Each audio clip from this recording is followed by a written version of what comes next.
Hello and welcome to my video. I am Manaburn and this will be my RBL Season 15 draft or roster or kind of team analysis. And let's get into it. So to frame this, the RBL is a national dex draft where Megas is allowed, but Hidden Power is banned among the cut moves. This is a tier draft where 12 mons were drafted. 7 are locked into slots. There is 1 tier 1, 1 tier 2, 2 tier 3s, 2 tier 4s, and 1 tier 5. And then there are 5 free slots that can be distributed among the combination of tiers, and you get like a pool of points that you can distribute. So you can draft, for example, among those 5, you can draft like a tier 1, a tier 2, a tier 3, tier 4, and a tier 5. Or you can draft like 2 tier 2s, 2 tier 5s, and 1 tier 4. And during the draft, I had the 7th seat out of 16 players. So I think it's fine. So going into the draft, I was looking to just like grab like fun, powerful mods, and I wasn't really looking at anything in particular. Since there is no hidden power, all the quad weak mods become more powerful, and so I was looking at like Mega Zizor, Garchomp, and Zygarde 50%, which is allowed, and I also wanted to this time I wanted to try and avoid the more like building a too much of a squishy team, because I have actually done that in the past, and it has always come back. It has always bitten me at times, and I have also never really drafted something that I would consider like a fatter team, which I wanted to try this time around. But the mon I mostly wanted to grab was Mega Scizor, and we were very lucky because that is what we got. So we got our first mon, the Mega Scizor. It is considered a tier 1 Mega, and Scizor can be considered, it will always be like your physical Swiss Army knife. It can defog, it can set up, it can just pivot with like U-turn, Bullet Punch, and dual wing beat superpower. We got Roost, and it's just going to be like a bulky mon that is hard to kill. Since no hidden power, there will be no accidental or random hidden power fire that will ambush us, but we will have to be careful of not only fire coverage in general, but especially the fire coverage that most fairies pack nowadays in Mystical Fire. So you will see as we draft along that I will keep that in mind. Moving on to our next pick, I wanted like a tier 4, like I like value. I always want to try like to draft a monster that could be considered to like be upshifted a tier. And Hydreigon is one of those mons.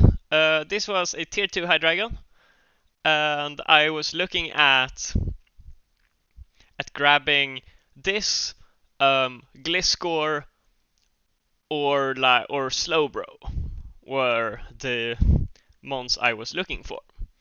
And sadly, Gliscor got picked, and I think Slowbro did too. But Hydreigon remained and flourished. And so we drafted Hydreigon. Now, I've never used Hydreigon in draft in particular. But on paper, it's very good at partially being Scarf with that solid 98 base speed tier. It gets U-turn, powerful, good stab combination that is only checked by fairies in general. And Hydreigon gets access to moves which can hit those in Flash Cannon. It may get Iron Head, not sure.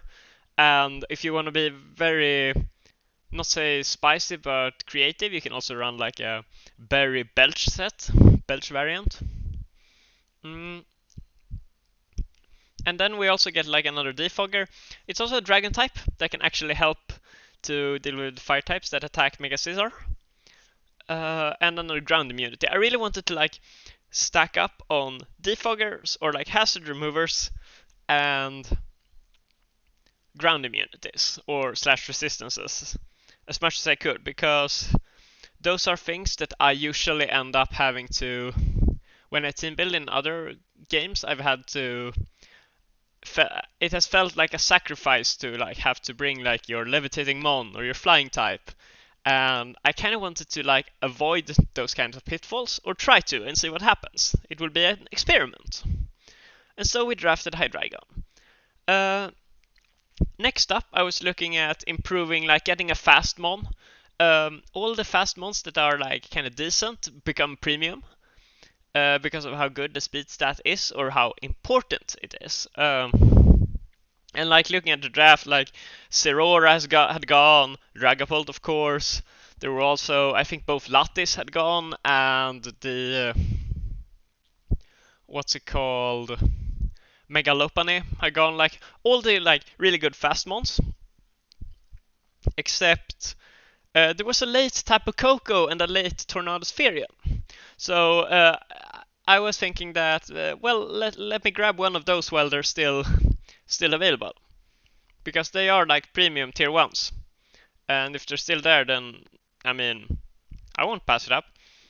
So Tapu Koko did end up getting picked, but we ended up with Tornadus Ferian in tier 1. So we get that regen, we get a fighting and bug resist for our Hydreigon, and we also resist the ice in Scizor to cover for both of these mons. It also so happens that multiple ice types usually lack fire coverage, if you look at a lot of them. So Scizor will be a very solid check to in a lot of those situations, incidentally. We are also building a momentum package here, because we have 3 U-turners in our first 3 picks. All of them also happen to be defoggers, which will clear away our removal. Now, looking at this, we have no like form of hazard remover, and I know, and while hazard removal isn't as important in Gen 8 as in previous generations, because of like heavy duty boots, it's still a great asset to have. And so I really wanted to like tack on some rockers on this, because I think we have a solid foundation, and I just want to build on it and like cover weaknesses. So one thing I am noting is that Hydreigon is weak to U-turn, and coupled with like other mons I'm kind of looking to grab, I do want to like get hazards to prevent volt switching and such, or like actually affect the like a vortex volt turning team. And so looking at rockers, I also noticed that like right before it got to me, like all the fairies started to get grabbed. There was like Clefable, I think Asu got grabbed. No, not Asu, but Aromatisse got grabbed semi-early, and so did Sylveon rather quickly. And once you work through a lot of those, like there are only so many solid fairies that aren't very expensive. So I grabbed the best one for like the price I could afford at the time, which is Diancie. And I was looking at Diancie because another weakness about Mega Scizor is that it's your steel type, but it doesn't resist flying, and so we need something else. And coincidentally, Diancie resists flying. So, and it's also very well supported by Hydreigon and Mega Scizor in particular. And it gets us a rocker as well. And I'm very excited to use this mon, because when I've seen others use it, it always seems terrifying to switch into. And you'll see that it will have some other applications later on. And to follow this up, we're looking at, we want our like electric immunity and a rocker, and if there's anything that pairs very well with Mega Scissor, it is Swampert.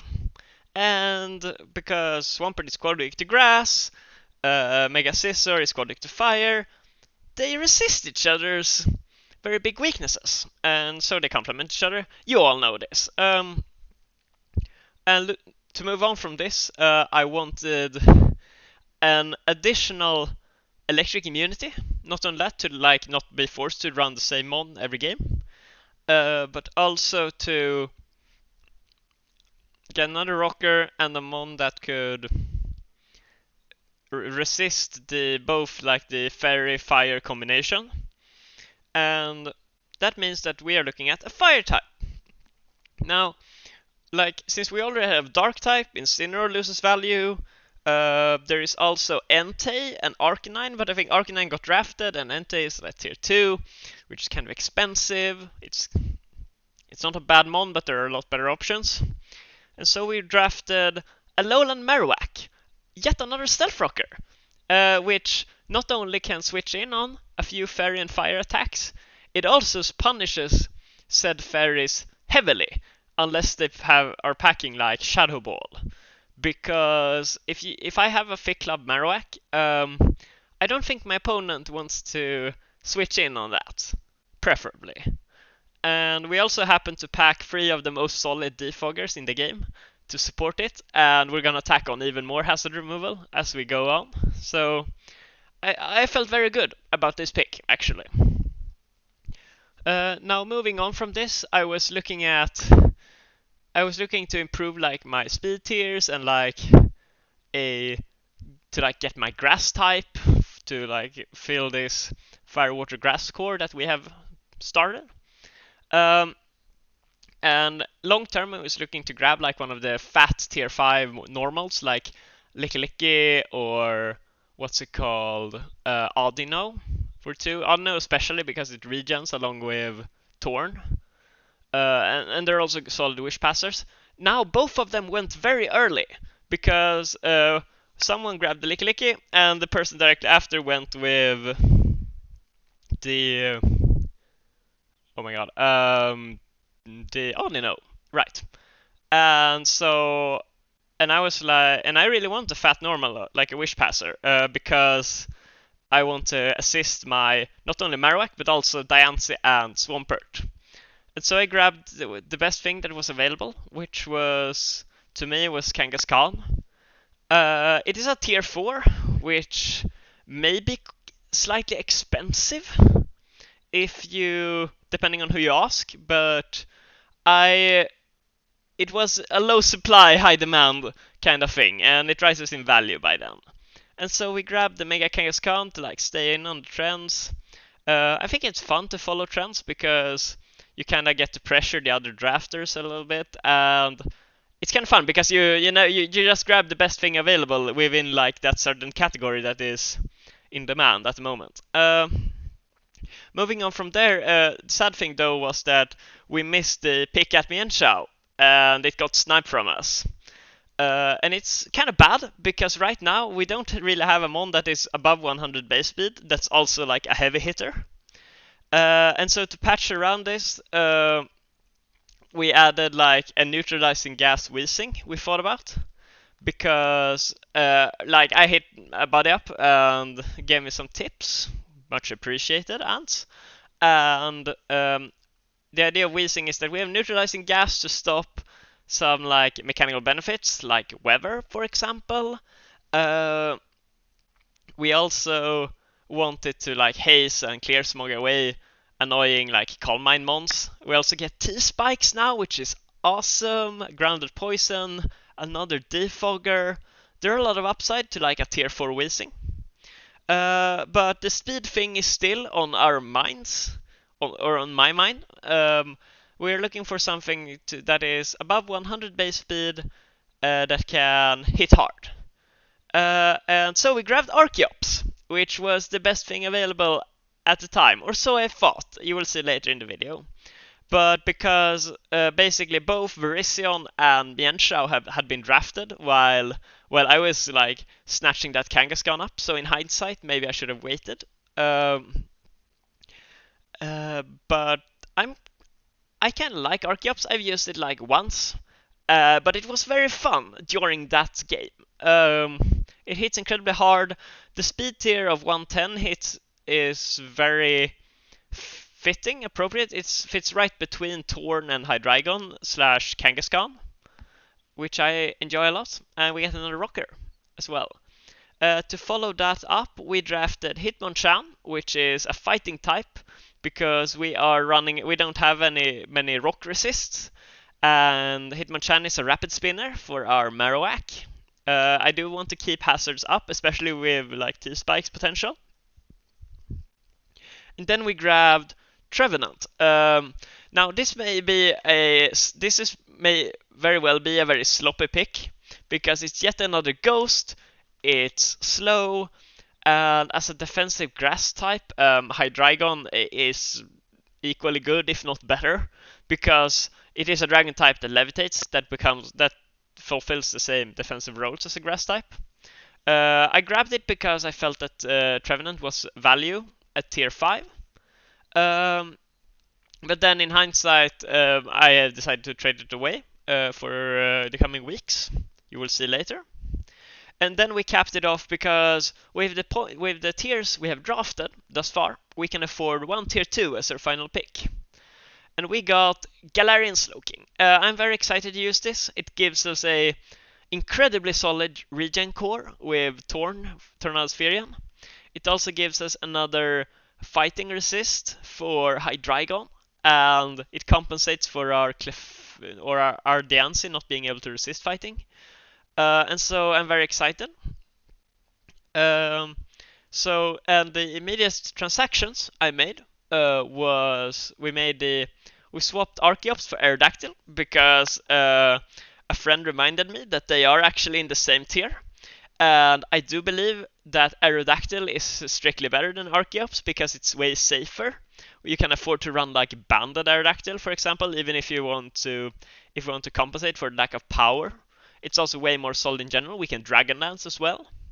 And then we traded away Trevenant for Kadabra. This does double up our Psychics, and we already had double Poison and double Rock, so we have a few duplicate typings. But Kadabra is a tier 5 Psychic that is above 100 base speed and has 120 special attack, which is almost as fast and almost as powerful as the tier 3 SPL. So I think it was good value, and it gives us a heavy hitter because we can run like Life Orb or Specs. We can also run Focus Sash with Magikarp to defend up against or prepare against more of the squishier setup sweeper, like a Dragonlance Bolt, for example, or a Sword Dancing Weavile. And to rate the team, I would rate it 7 out of 10. I do think it would have been way better with either like a Verision or Mienshao, and I'm very sad that I never got the chance to pick it. Or well, I had the chance, but I never took it. But I do think the team is very solid, and I hope we can get a nice positive record, and maybe we can get into playoffs as well.